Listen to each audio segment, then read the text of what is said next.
오늘 보실 하나님의 말씀은 에베소서 5장 18절에서 21절 말씀입니다. 에베소서 5장 18절에서 21절 말씀, 신약 제가 가진 성경으로 315면입니다. 찾으셨으면 저와 여러분이 교독하시겠습니다. 술 취하지 말라. 이는 방탕한 것이니 오직 성령으로 충만함을 받으라. 시와 찬송과 신령한 노래로 서로 화답하며 너의 마음으로 주의 노래하며 찬송하며 범사에 우리 주 예수 그리스도의 이름으로 항상 아버지 하나님께 감사하며 그리스도의 영향으로 피차 기도하라. 아멘. 잠시 기도하시겠습니다. 하나님 아버지 감사합니다. 오늘도 이렇게 복된 날 저희들을 예배자의 자리에 서게 하시니 감사드립니다. 아버지, 오늘 우리가 예배 속에서 하나님의 뜻을 분별하게 하시고 하나님께서 명령하신 말씀을 발견하게 하셔서 그 말씀대로 살겠다고 다짐하며 그 말씀으로 살아가는 저희들 되게 하여 주시옵소서. 하나님 아버지, 이제 한 주 동안 세상을 살면서 여러 가지 분주한 일로 우리 주변에 여러 환경들의 아버지 하나님 일들로 인하여 걱정과 근심, 염려 가지고 온 사랑하는 형제자매들이 있습니다. 예배를 통하여 모든 것들이 해결되는 귀한 은혜의 시간이 되게 하여 주시옵소서. 감사드리며 우리 주 예수 그리스도의 이름으로 기도드리옵나이다. 아멘. 아멘. 방금 제 핸드폰 벨이 울렸어요. 재밌는 얘기 보니까 하나 하고, 제가 좋아하는 박보영 목사님 설교 중에 나온 이야기인데, 박보영 목사님이 예전에 이 성도가, 우리 교회 성도는 지금 많은 거예요. 뭐 2명, 3명일 때 기도원을 많이 다니셨는데 천안에 어떤 기도원을 가셨대요. 그런데 목사님이 기도원 원장 강사 목사님이 다 핸드폰 끄세요 예배드리니까 이렇게 말씀하신 거예요. 이게 끈 줄 알았는데 목사님이 이제 열정적으로 설교를 하는데 갑자기 핸드폰 벨이 울린 거예요. 그러니까 목사님이 고무신을 신고 계셨는데 고무신을 딱 벗어가지고 누구야 나와. 옛날에 목사님들 그러셨잖아요. 막 반말하고 그랬어요. 특히 부흥 강사들. 이제 어떤 분이 나오니까 내가 핸드폰 끄라 그랬지. 고무신으로. 그래가지고 막 굉장히 화를 내시고 들어가셨대요.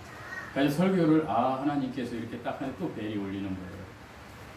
누구야 나와. 딱 그랬는데 아무도 안 나오는 거예요. 그래서 봤더니 자기 주머니에서 벨이 막 울리는 거예요. 그러니까 이 목사님이 핸드폰을 딱 빼서 이렇게 말씀하셨다고 그래요.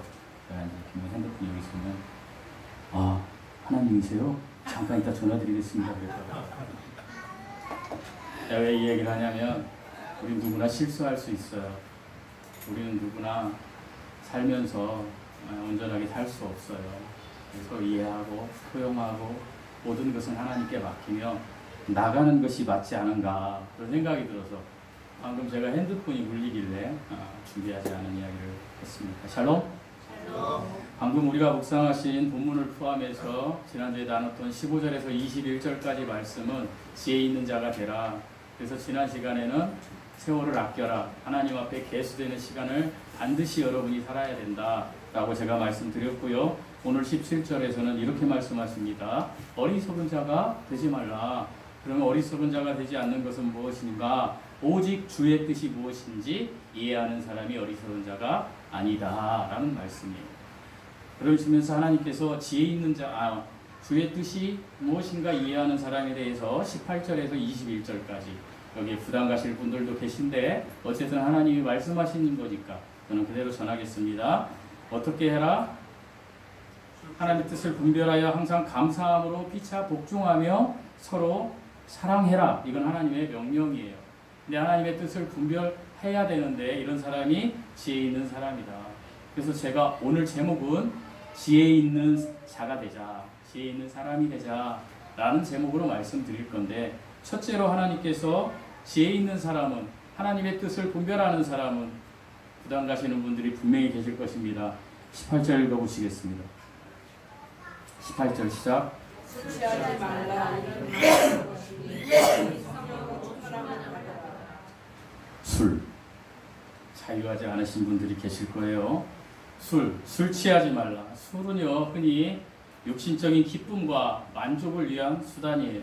그것으로 사용되고 내가 세상의 근심과 고통과 어떤 그것들의 스트레스를 잊는 수단으로 사용됩니다.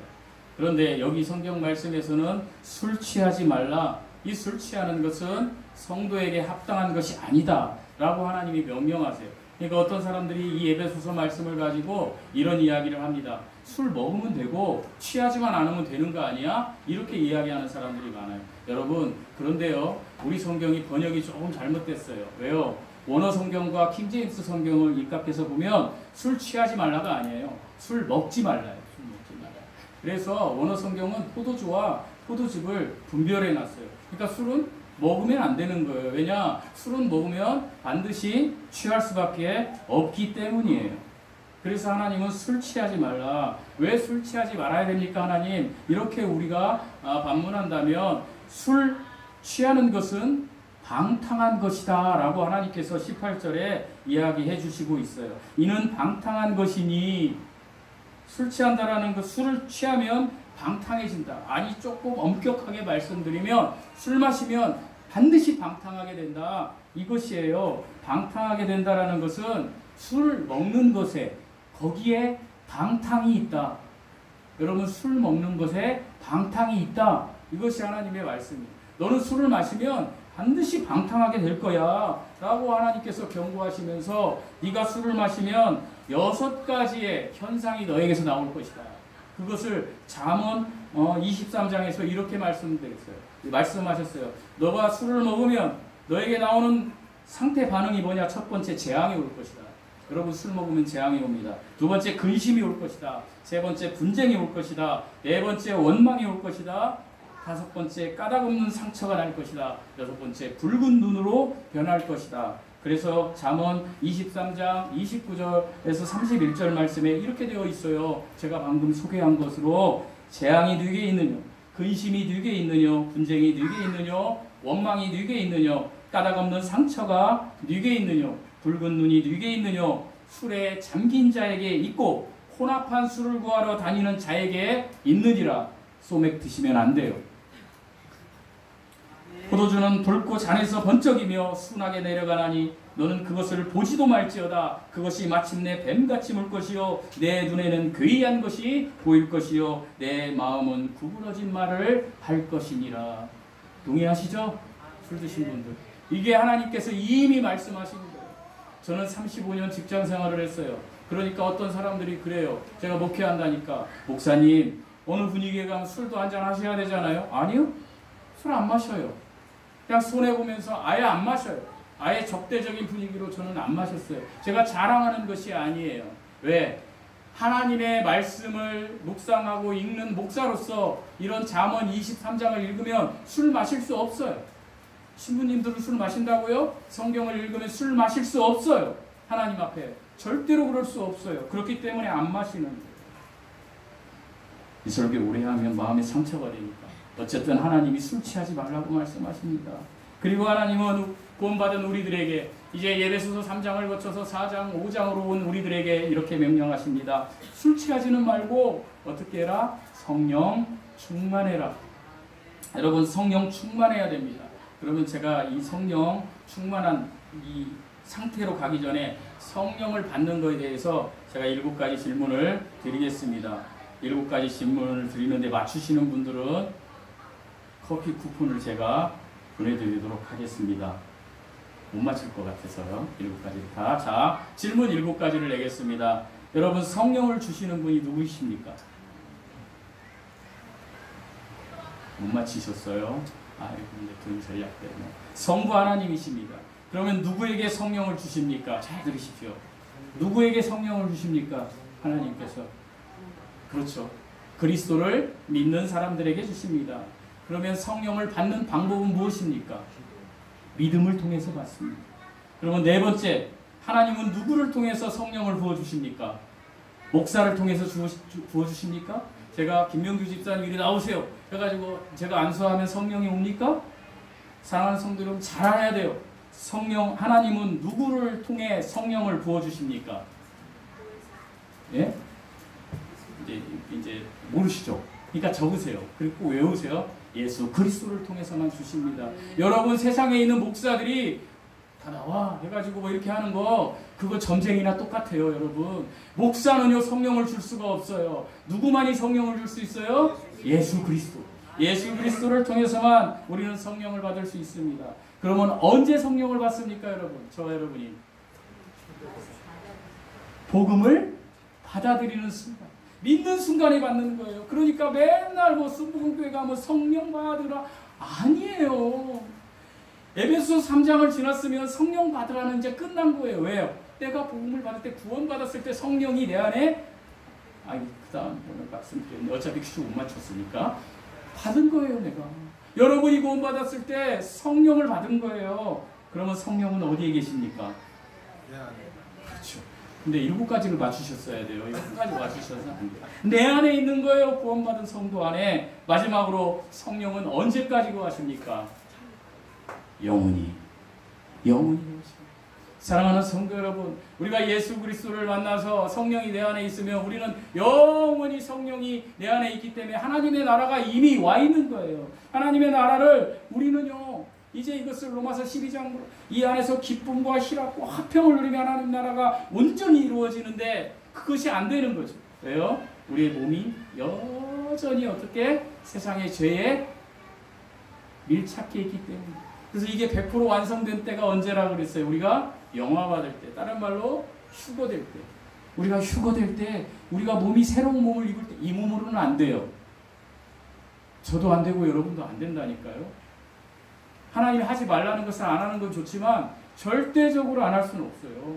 제가 서두에 술 얘기하니까 부담 가시는 분들 술 말고 거짓말도 하지 말라고 하시거든요. 자, 우리 거짓말 한 번도 안 한 사람 손 한번 들어보세요. 저 포함해서. 저도 손 들으면 안 됐어요. 매일 거짓말하고 살아요. 똑같은 거예요.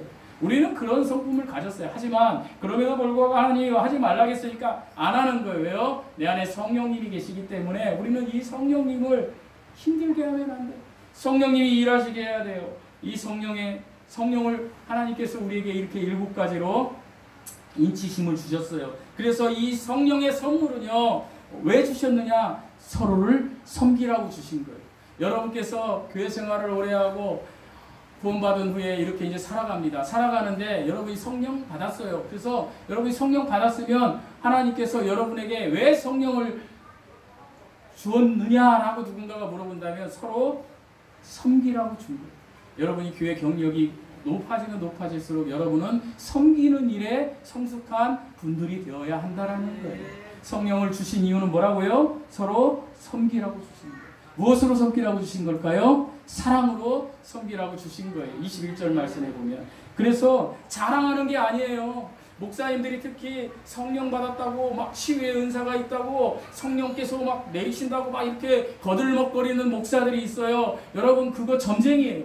가짜예요. 여러분 성령은요 자랑하라고 준 게 아니라니까요. 우리에게 성령은 어떻게 하라고 주신 거예요? 한번 옆 사람 보시면서 이야기해 보시겠습니다. 성령은 섬기라고 주신 것입니다. 분명히 아시기 바랍니다. 성령은 자랑하라고 주신 것이 아니에요. 그러시면서 하나님께서 어떻게 너 성령 충만해야 된다라는 거예요. 너 성령이 내 안에 있는데 성령께서는요 우리의 혼을 다치게 하지를 않으세요. 우리의 혼이 세상 것에 얽매여서 살아가면 그냥 놔둬버리세요. 하나님은.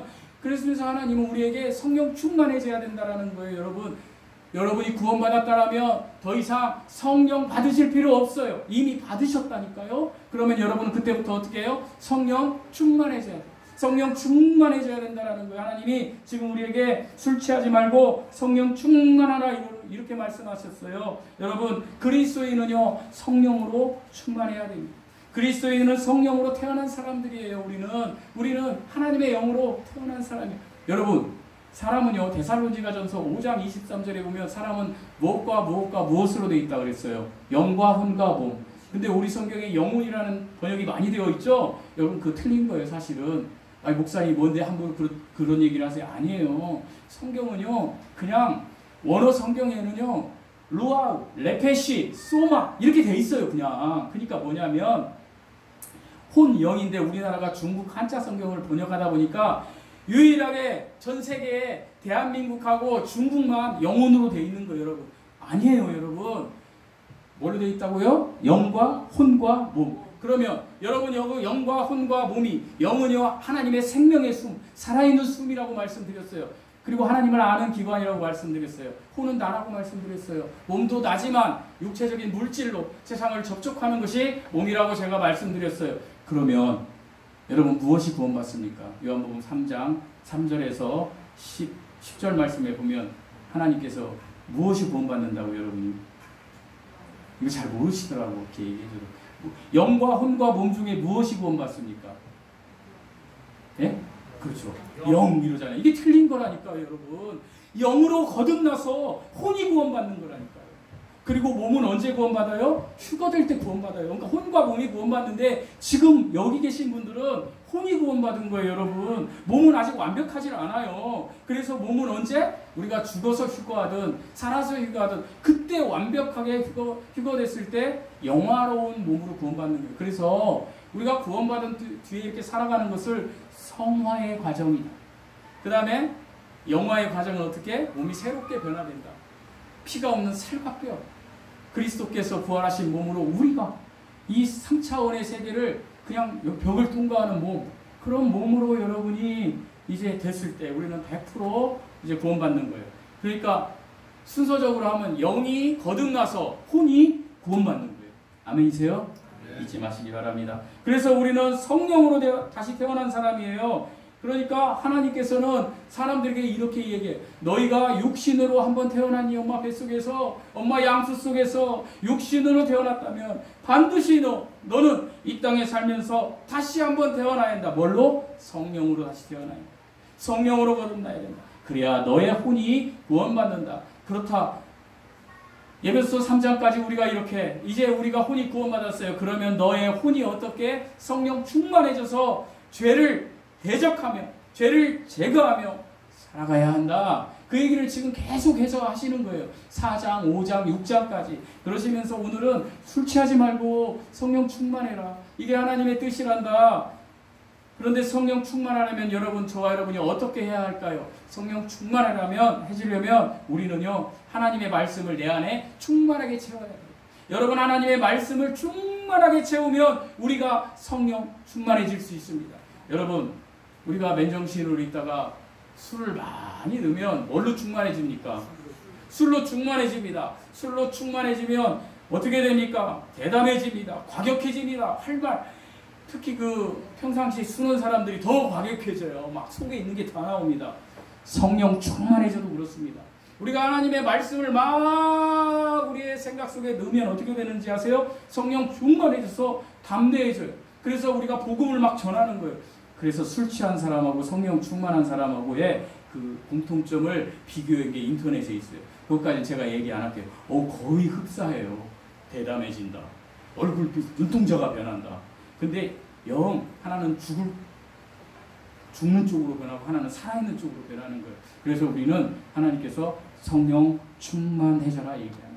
그런데요, 이 성령 충만해지는 것은요, 단 한 번 성령 충만해질까요? 아니면 지속적으로 충만해질까요? 지속적으로 충만해지는 거예요. 성화는 내가 지속적으로 반복적으로 충만해지는 거. 오늘 다운됐다가도 예배를 통해서 여러분이 하나님을 찾으면서 성령 충만해질 수 있는 거예요. 성령을 받는 건 단 한 번이지만, 우리가 구원받을 때 단 한 번 인치심을 받지만 성령 충만해지는 것은 반복적으로 가질 수 있는 일이고 반드시 가져야 하는 일. 저와 여러분이 구원받았다면 아멘이세요? 19절 읽어보시겠습니다. 19절 시작. 시와 찬송과 신령한 노래로 성성하다하며 너의 마음으로 주께 노래하며 찬송하며. 지혜 있는 자의 삶은 성령 충만한 삶이고요. 이것은 하나님께 대한 찬송과 감사의 행위가 나타난다라고 말씀하고 계세요. 본절의 시와 찬미는요, 시편과 하나님을 높이는 노래이다라는 뜻이 있어요. 그러니까 성경에서 시할 때는 시편을 가리키는 거예요. 찬미는 뭘까요? 하나님을 높이는 노래. 그러니까 너희의 마음으로 주께 노래하며 찬송하라. 이 말씀은요, 하나님을 찬양하는 말씀들이 우리의 입이나 목에서만 나오는 것이 아니라 마음 중심에서 나와야 한다라는 거예요. 여러분, 하나님의 말씀은 처음에 하나님의 말씀이 우리의 마음속에서 나오려면 우리는 제가 혼적인 요소가 뭐라 그랬어요? 생각, 감정, 의지라고 그랬죠. 생각을 지성이라고도 해요. 이것을 인격이라고 하죠. 이게 혼이에요. 이게 나예요. 그러면 여러분 혼을 대표하는 게 뭔지 아세요? 생각일까요? 감정일까요? 의지일까요? 지난주에 말씀드렸는데 뭘까요? 쉽지 않아요? 어려우신가요? 그래서 목사들이 먹고 사는 거예요. 지난주에 얘기하면 계속 잊어버리시니까. 생각 맞아요. 여러분 생각이 오늘 대표하는 거예요. 그러니까 생각을 바탕으로 내 마음이 움직이는 거예요. 그러니까 생각을 잘하면 되는 거예요. 근데 생각을 어떻게 잘하면 됩니까? 하나님의 말씀을 두면 내 생각이 변화돼요. 여러분 어렸을 때 그 책을 많이 읽은 사람들이 있어요. 유난히 책을 좋아하는 그 사람들이 있어요. 그런 사람들은요 생각이 어떻게 되는지 아세요? 책에 있는 것들이 생각으로 이렇게 들어가요. 그래서 언어나 그 사람의 삶이 달라요. 그래서 어렸을 때요 자녀들한테 책을 많이 읽게 해야 돼요. 그 책 중에 어떤 책? 성경. 그래서 유대인들은요 토라를 외우게 한다니까요. 어린 아이들에게. 제가 말씀드렸죠. 유대인들이요 어떻게 한다 그랬어요? 우리 체이 소원이 많을 때 제가 지난해 말씀드렸는데 책에다 꿀을 발라요. 여러분 뭐 동물원 이런 데 다닐 때가 아니라니까. 자녀들이 책에 꿀을 발라서 딱 찍어서 이렇게. 애기들은요 손으로 가거든요. 성경을 보면 손으로 가요. 걔가 뭘 알겠어요? 걔가 번제, 소제, 속건제, 화목제, 속죄제를 알아요? 몰라요. 그런데 그걸 보면서 그걸 낭독하면 아 이게 달구나. 그걸 넣는 거예요. 성경은 달구나. 그러다가 그 아이가 그 성경을 읽게 되고요. 그 성경이 그 아이에게 들어가면 생각이 다스려져요. 그래서 그 아이가 하나님의 도우심 가운데 뛰어난 사람으로 커가는 거예요. 그래서 지금도 안 늦었어요. 저희들도. 우리의 생각을 바꾸려면 어떻게 해요? 우리의 혼의 대표적인 생각을 바꾸려면 하나님의 말씀을 묵상하셔야 돼요. 매일매일 묵상하시고 반추하시고 암송하시고 선포하시고 해야 돼요. 이건 자랑이 아니에요. 내가 하나님과의 관계를 온전하게 맺는 길이에요. 하나님께서 세상을 이처럼 사랑하셨지? 아니야. 하나님께서 나를 이처럼 사랑하셨지. 그래서 하나님께서 독생자, 요즘 독생자라는 단어가요. 독생자라고 하면 아버지가 낳은 아들 이렇게 되니까 모노겐데스 이러잖아요. 근데 이 단어를 서구의 그 신학자들이 바꿨어요. 모노게시스로 뭐요? 유일무이한 하나님이 오셨다 나를 위해서 저와 여러분을 위해서 이렇게 외우는 거예요. 이렇게 외우면서 외치면서 미친 사람처럼 하면 성령 충만해지는 거예요. 그렇게 하라는 거예요. 그럼 우리 생각이 바뀌어요. 우리 생각이 바뀌면 맨날 남편하고 아내하고 싸우던 것들이 생각이 바뀌어요. 아내가 아무리 힘든 일을 해도 힘든 잔소리를 해도 저도 잘 안 되지만 그 하나님의 생각이 나를 이렇게 제어해요. 술을 딱 마시려고 해요. 자 이제 우리 폭탄주 파도 타기 한번 합시다. 이렇게 하잖아요. 옛날에 감사실 거기 있을 때 거기 갔더니 폭탄주 파도 타기를 10초 안에 20명이 안 오면 계속 돌리는 걸 하더라고요. 근데 18번째에 끊겨요. 폭탄주가. 왜 끊길까요? 제가 안 마셔요. 잊어도 안 버립니다. 한광호 상무가 저 뭐야? 저 물건 누가 데려왔어? 박정우 집사님은 알겠네. 상무님. 저거 나가라 그래 저 새끼. 쉬운지 아세요? 기업 다니시는 분들은 알겠지만 제일 가고 싶은 데가 인사, 감사, 노사예요. 거기 가면 임원까지 가잖아요. 저는 율법적이지만 그랬어요. 나갔어요. 그 다음날 부르더라고요. 한광호 상무가. 너 전화국으로 다시 나가. 나갈 거야. 술을 마실 거야. 그러더라고요. 저는 전화국으로 나가겠습니다. 딱 그랬더니 뭐라고 하냐면 왜 술을 안 마시지? 넌 몸이 안 받아? 아닙니다. 너는 종교 때문에 그래? 아닙니다. 그럼 왜 안 마셔? 예수 믿는 놈들 많은데 다 술 마시는데 너는 너 뭐 별놈이야? 막 이래요. 욕해요. 상무님, 저는 하나님하고 약속했기 때문에 안 마십니다. 그냥 제 전화복에 발령 내주십시오. 그러고 나와서 전 발령 나는 줄 알았어요. 그냥 다 나는 거예요. 그렇게 하면 조직에서. 그분이 사내 경영지원국 IMN에 이렇게 보냈어요. 앞으로 이영국이 술 먹이는 놈은 내가 전화국으로 발령낸다. 단 이영국이는 술 먹으면 선배들이 다 저기 꽈라되면 집에까지 태워두고 그러고 간다. 제가 그래서 술 먹은 선배들 내 차에 오바이트하고 그거 다 실어서 날르고 그렇게 생활했습니다. 하나님께서 길을 열어주시더라고요. 제가 갑자기 생각나서 이렇게 얘기하는데, 여러분, 하나님의 말씀이 생각나면 우리가 거절할 수 있어요. 하나님의 말씀이 생각나면 안 할 수 있어요. 그런데 여러분이 하나님의 말씀을 묵상하지 않고 평상시에 그냥 막 살면 술 한잔 하세요. 그럼 이렇게 하고 넥타이 매고 막 이렇게 하는 거예요, 여러분. 물론 그렇게 해서 출세할 수도 있어요. 그러나 끝은 반드시 하나님이 심는 대로 거두게 하신다는 거예요. 뭐 내가 그렇게 해서 제가 여러분보다 잘났다 이런 얘기를 하는 게 아니에요. 여러분, 저와 여러분이 하나님의 말씀이 뭐 율법이라면 요즘 사람들 되게 싫어하는데, 아니 율법보다 더 강한, 율법보다 더 힘든 거룩의 법이 됐으면 좋겠어요. 그냥 다 지켰으면 좋겠어요. 그렇게 하나님의 말씀을 듣고 살아갈 때 우리는 성령 충만한 삶을 살 수 있습니다. 왜? 우리의 생각이 바뀌기 때문에. 우리의 생각이 바뀌면 우리의 마음으로 들어갑니다. 그러면 우리의 의지, 특별히 우리의 언어가 바뀝니다, 여러분. 우리의 언어가 바뀌지 않는 것은 우리의 생각이 세상에 그냥 갇혀있기 때문이에요. 하나님의 말씀을 읽지도 듣지도 하나님과 교제도 없기 때문이에요. 하나님과의 관계가 0이기 때문이에요. 그렇게 해서 천국 가서 부끄러워서 어떻게 하나님 앞에 여러분 있을 겁니까? 여러분 예수님 믿으면 천국 가지만 여러분 그 상급 그리스도의 심판석에 다 있을 때 하나님이 어떻게 표현하느냐?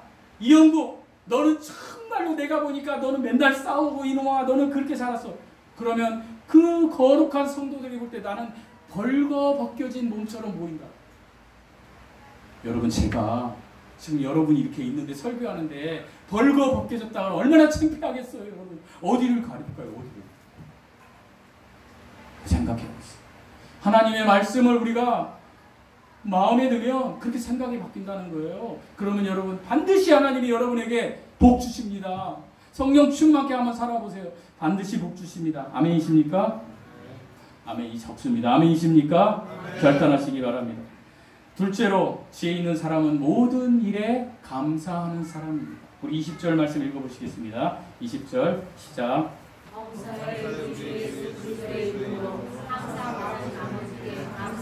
범사에라는 말은요, 모든 상황, 모든 일에 감사하는 거예요. 근데 어떻게 이게 가능할까요? 가능하지 않잖아요, 저 여러분. 그런데 하나님께서 가능한 방법을 알려주셨는데, 기도하는 삶을 일상화하면 이게 가능합니다. 여러분, 아까 성령 충만하려면 말씀을 넣으면 된다 그랬죠? 여러분, 범사에 감사하기 위해서는 기도를 일상화하면 돼요. 이렇게 기도하시면 돼요. 하나님, 오늘부터 나의 남은 일생이 감사의 일생이 되게 하여 주옵소서. 무슨 일을 만나든지 하나님의 사랑에 대해서 놀라우신 그네에 감사하고 감격하게 해주시옵소서. 하나님, 제가 호흡 한 번 하는 것도 감사합니다. 하나님, 내가 기쁜 일이 있을 때만 감사하는 것이 아니라 1년 365일 하나님 1초 하나님께 감사할 수 있게 해주세요. 이렇게 기도하세요. 저는 지금 우리 아들남 잔치를 놔두고 어쨌든 우리 교회에 뭐 등록을 시키든 안 시키든 많은 분들을 데려오려고 제 주위에 한 4명 정도를 놓고 이렇게 기도하고 이렇게 하고 있습니다. 그 중에 한 분 형님이 계신데 올해 5월 달에 정년퇴직하신 분인데 우리 박정우 집사님하고 아까 얘기했는데 그분이 너무 아파요, 여러분. 어렸을 때요, 장수술을 했어요. 그래서 30년 동안 여러분, 내가 장례식장에 갔는데 계속 설사하는 거예요. 그렇게 직장 생활을 하다가 이제 은퇴했어요. 그래서 제가 이제 형 언제 한번 만나? 그래서 제가 복음 전하고 우리 교회 데려오려고 그러고 있었습니다. 그런데 지난주 목요일 날 제가 회사 갔다 왔는데 제가 퇴직을 하니까 현직들하고 연락이 안 돼요. 그런데 현직에 있는 내 친구가 연락을 준 거예요. 목사, 안병화 형님, 형수님이 돌아가셨어. 너무 놀랐습니다. 왜요? 그 형수님은 너무 헌신적이셨어요. 딸 셋인데 쌍둥이 둘에 딸 하나. 제가 우리 교회 데려오려고 지금 준비 중이었어요. 그런데 돌아가셨다는 거예요. 이 사람은 아내가 없으면 안 돼요. 지금 너무 놀랐어요. 그래가지고 제가 내가 딴 데는 안 가도 여기는 가야 되겠다 하고는 또 아주대 병원이라 제가 갔습니다. 가서 봤는데 어떻게 불쌍해서 볼 수가 없어요. 형수님 건강했잖아. 건강했지. 나 어떻게 해야 돼? 나 어떻게 해야 돼? 어떤 얘기를 해줄 수가 없어요. 형, 힘내. 형수님은 종교가 없으니까 지옥 간 거 아닙니까? 우리 입장으로 보면. 제가 거기서 그 얘기를 할 수 있겠습니까? 울어주고, 형, 어떻게 해? 그 순간 저 너무 감사했습니다. 내 아내가 호흡하고 있다는 거예요. 우리 어머니가 호흡하고 있다는 거예요. 제가 호흡하고 있다는 거예요. 언제 하나님이 이렇게 너무 놀랐어요.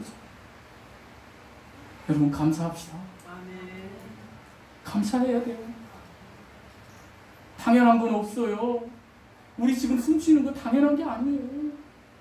하나님이 주시. 하나님 생각하세요. 감사하세요. 기도하세요. 하나님과 대화하세요.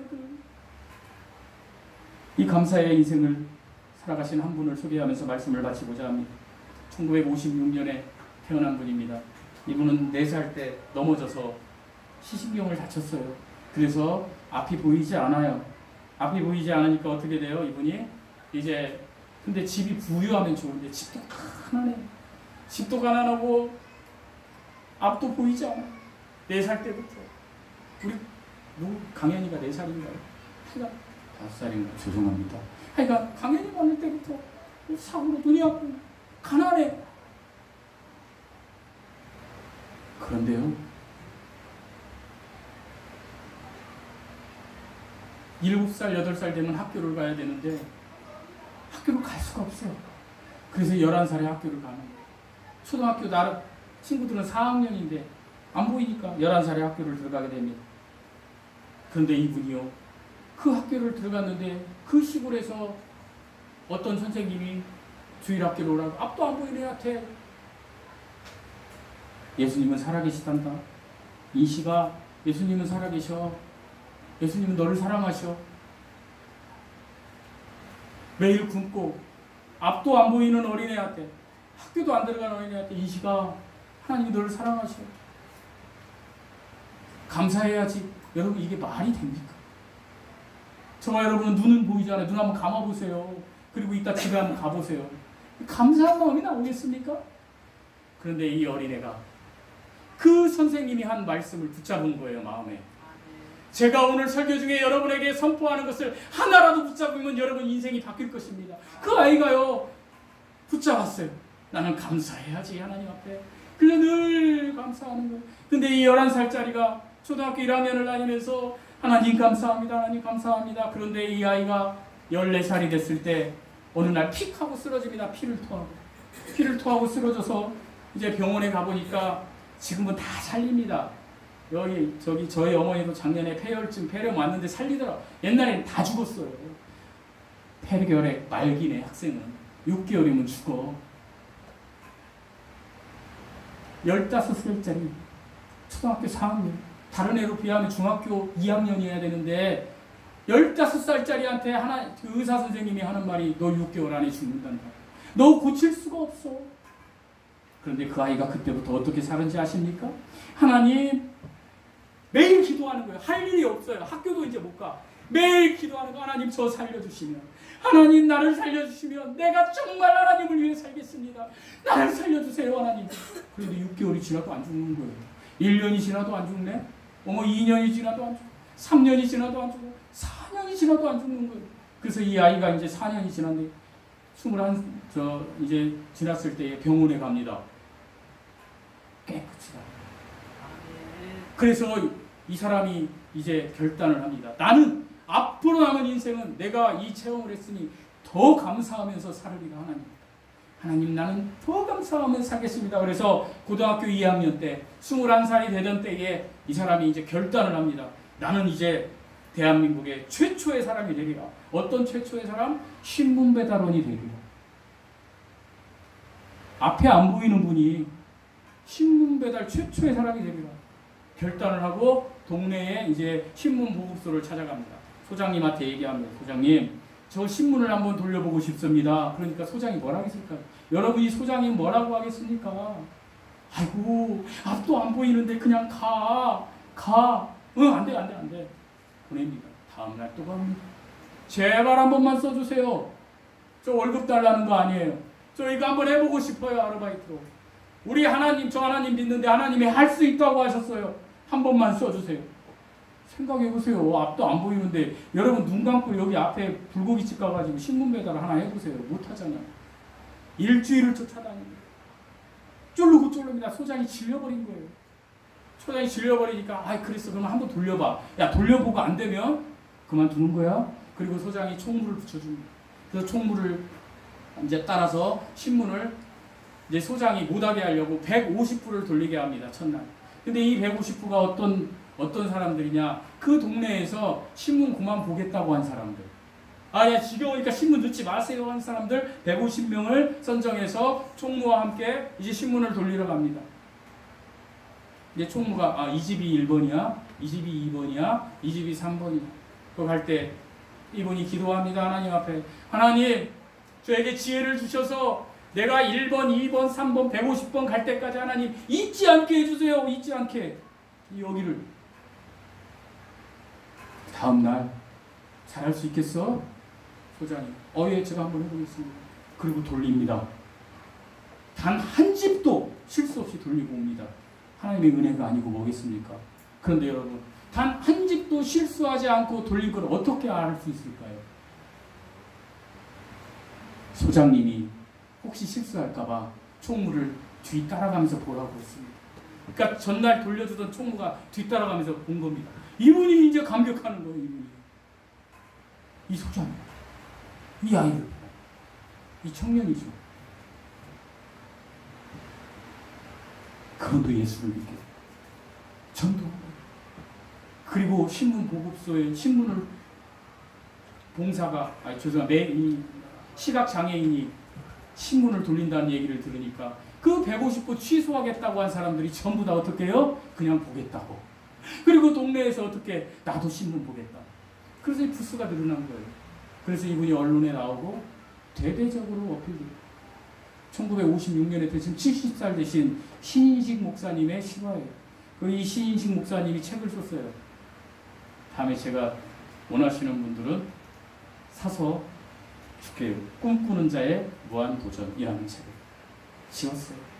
근데 더 놀라운 일은 이분이 그 이후의 삶은 어떤지 아십니까? 매일 감사해요. 그냥 다니면서 하나님 감사합니다. 하나님 감사합니다. 하나님 밥 먹어서 감사합니다. 하나님 이래서 감사합니다. 계속 감사하면서 박사학위까지 따는 거예요. 여러분, 여기 지금 눈 안 보이는 분 계세요? 다 보이잖아요. 하나님께 감사하고 감사의 삶을 살아보세요. 이분처럼. 더 나가서 이분이 어떻게 된지 아십니까? 지금 현재 이분이요, 누가 시각장애인하고 결혼하겠습니까? 그런데 이분이 교회에 오면 매일 감사한 거야. 그냥 아무나 봐도 감사. 이 사람 봐도 감사. 아이고 감사합니다. 아이고 감사합니다. 우리 국회의원 중에 신미화인가 국회의원 한 분 계세요. 안 보이세요? 더불어민주당. 그분을 보면 사람들이 앞에 가면 뭐라 본지 아세요? 국회의원들이 그거 보셨어요? 이영국입니다. 그 소리 듣고 악수하는 거예요. 제가 이재명 대통령을 칭찬하는 게 아니라 칭찬해주고 싶어서. 대통령이 그 앞에 가서 이번에 이재명입니다. 여러분, 우리가요, 우리보다 못한 사람들, 우리보다 힘든 사람들한테 이영국입니다. 감사합니다. 그런 삶을 살으니까 어느 교회 목사님 여동생이 반해버린 거예요. 이분한테. 그래서 이 시각장애인한테 청혼을 한 거예요. 나랑 결혼해달라. 그분하고 결혼해서 아들 하나 딸 하나를 낳는데요. 아들은 UCLA 나왔고요. 딸은 한동대 로스쿨 나와가지고, 여러분 한동대학교 되게 수준 높은 대학입니다. 우리나라 스카이하고 똑같은 대학이에요. 한동대학교 로스쿨 나와서 국제 변호사로 지금 일하고 있어요. 이분은 이제 박사학위 받고 목사님 되셔가지고 저 네이버나 인터넷 찾아보고 싶으신 분들 이름 기억하세요. 신인식 목사님. 사랑하는 성도 여러분, 어떤 상황이라도 감사와 기쁨의 마음을 잊지 마십시오. 왜요? 하나님이 염려하십니다. 아무 일에나 염려하지 말고 감사하십시오. 아무 일에나 염려하지 말고 감사하면 하나님이 감사의 열매를 주실 것입니다. 여러분, 하나에 감사하면, 하나에 기뻐하면 하나님은 열을 주십니다. 여러분이 아무리 신앙생활을 오래 하고, 여러분이 아무리 내가 나를 자랑해본들, 하나님 앞에 감사하지 않는 삶을 살면 여러분의 삶도 바뀌지 않습니다. 여러분의 지금 삶이 바뀌지 않은 것은 하나님 앞에 감사하지 않았기 때문입니다. 여러분, 삶을 바꾸십시오. 하나님의 말씀을 통해서 성령 충만해지시고, 기도를 통해서 여러분 하나님 앞에 감사하는 삶을 살아보십시오. 반드시 하나님께서 여러분을 축복의 반열에 세우실 것입니다. 그러한 인생 살아가시기를, 저와 여러분이 그러한 인생 살아가시기를 예수님의 이름으로 축복합니다. 기도하시겠습니다. 하나님 아버지, 감사합니다. 아버지, 우리가 살아서 감사하고, 아버지 하나님, 죽어도 우리가 천국에 갈 수 있음에 감사드립니다. 이 감사로 남은 여생 살게 하시고, 하나님의 말씀을 통하여 성령 충만함으로 살아가는 저희들 되게 하여 주시옵소서. 이제는 우리 주 예수 그리스도의 은혜와 하나님의 사랑과 성령의 교통하심이 사랑하는 모든 형제자매들 위해 지금부터 영원토록 우리 예수님께서 함께 하시기를 우리 주 예수 그리스도의 이름으로 축복드리고 기도드리옵나이다. 아멘. 아멘.